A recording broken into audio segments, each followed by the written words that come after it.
Unigine supports the MICROPROFILE tool, an advanced external embeddable CPU and GPU profiler, enabling detailed per-frame inspection. Using profiling dumps simplifies capturing performance spikes and finding their causes. Let's see its usage on the heavy oil refinery sample. The MICROPROFILE is available only for development builds of the engine. It won't be compiled for debug and release ones. So check if it is enabled by using the MICROPROFILE info console command. In case it is not compiled, you will need to close the editor, switch to the SDK browser, and reconfigure your project. Click Other Actions and choose the Configure Project option. The engine parameter must be set to development. So, let's update the configuration and open the editor again by clicking Edit Content. The MICROPROFILE is now available. The command shows its general information, such as maximum limit of captured frames, which is currently set to 1000. Keep in mind that the MICROPROFILER needs a warm-up for the first 1000 frames to show valid information, which corresponds to 16 seconds at the frame rate of 60 frames per second. In the info, we can also see the local web server is enabled now. Let's open the visualization interface. Choose Tools, MICROPROFILE. This will open the MICROPROFILER web interface in your web browser. It is always available at this URL during the engine runtime. You can preview the performance data in several modes. We're going to consider only the detailed mode, which is the most complete one. The interface may look a bit overcomplicated, but it consists only of two areas. The main workspace, containing detailed info on each rendered frame, can be dragged with the left mouse button and scaled by using the mouse wheel. You can do the same by holding the Control key and moving the mouse up and down. Choose Options, Help to see the complete list of controls. The upper area is the History view, which is intended for convenient navigation across the whole dump. Each column represents a frame. You can navigate to it quickly by clicking it or dragging the working area for fast scrolling across the captured frames.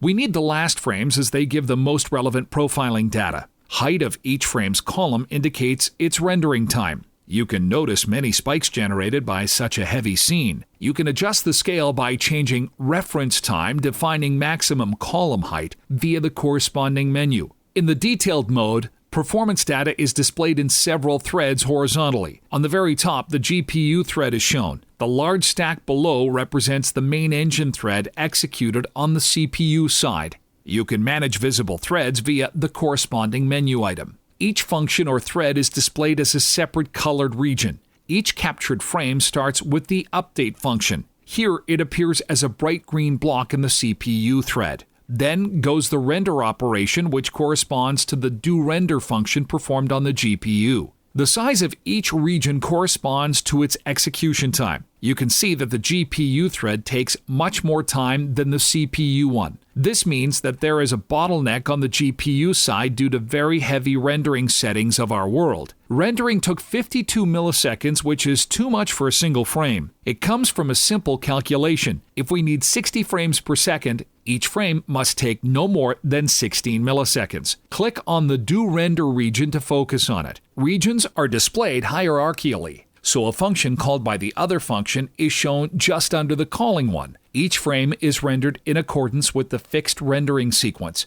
Every stage is shown in the MICROPROFILE dump within the doRender region. Render scene is the main rendering function. It includes two basic procedures: render shadows and render screen. Both of them require some optimization. By placing the cursor over the first one, we can get some general information on it in the pop-up window. Here we can see the time taken, the number of draw calls, shaders, polygons, and so on. Let's inspect shadows first. The whole shadows rendering procedure includes only of world light shadows now. It is so heavy that its rendering time exceeds the time budget of the whole frame. The 4 render shadow procedures below correspond to shadow clusters of the world light settings. We'll have to optimize shadow settings of the sunlight. Another main procedure is the render screen. It includes procedures of deferred and forward rendering. There are rendering of opaque geometry buffer, transparent rendering, post-processing, and some other minor but important stages. The most time-consuming procedures are render opacity G buffer and render SSR TGI. The first one can be optimized by using methods from the content optimization video tutorial, but now we're going to optimize the post-processing stage, global illumination. Let's return to the editor. You can save a dump to the CSV or an HTML file via the corresponding commands and send it to an expert when assistance is required. The number of frames in such a dump is defined by the MICROPROFILE dump frames command. The saved dump file can be found in the data folder of your project. Now we are going to optimize rendering settings using the data obtained. First, the number of shadow cascades of the world light source should be decreased. Then, we have to open the rendering settings window. In the visibility distances section, there is the distance scale multiplier. Would be great to keep it lower. The shadow's visibility parameter is also too high. 500 meters will be enough for observing shadows. In the shadows section, we can reduce quality settings to medium. You can also consider disabling some shadow features as well as disabling shadows at all and substituting them with voxel global illumination, described in the global illumination video tutorial. The last thing is the quality of screen space effects, such as SSRTGI. Set the resolution parameter to quarter and the number of steps and rays to 4. Just doing this has improved performance a lot, and we can check it again in the MICROPROFILE. There are much less spikes now, and each frame is rendered for about 18 milliseconds. Not a perfect result, but surely much better than it was before.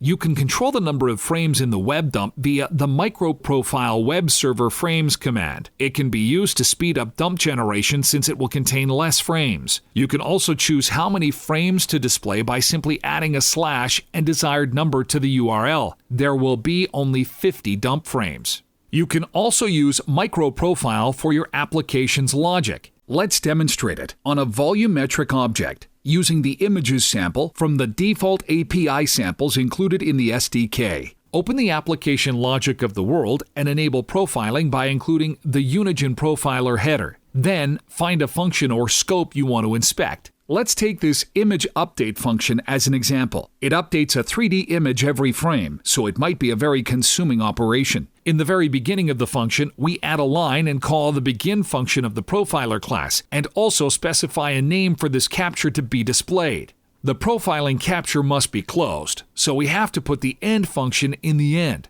Now it's time to run the project and check the result. The begin and end functions make the profiling scope available for both profiler and MICROPROFILE features. So now you can preview how much time the function consumes by opening the engine console and typing show profiler 1. Now the function appears in the profiler report. We can also inspect our function in the MICROPROFILE dump. Let's go back to the browser and update the current page to see the last dump. Somewhere in the beginning of the frame within the Update and Engine World Update functions, there is a region with the given name that corresponds to our function. As we can see, the image update function is not so time-consuming. It means the rendering might be the heaviest part. You don't have to specify a name when adding a function to the MICROPROFILE. You can simply use the function macro that will automatically use class and function name. You can also use a pair of more advanced profiler functions, begin micro and end micro. The beginning function returns an ID value which is to be used in the ending one. This enables us to create nested and intersecting profiler captures, which is not possible with the previous set of functions.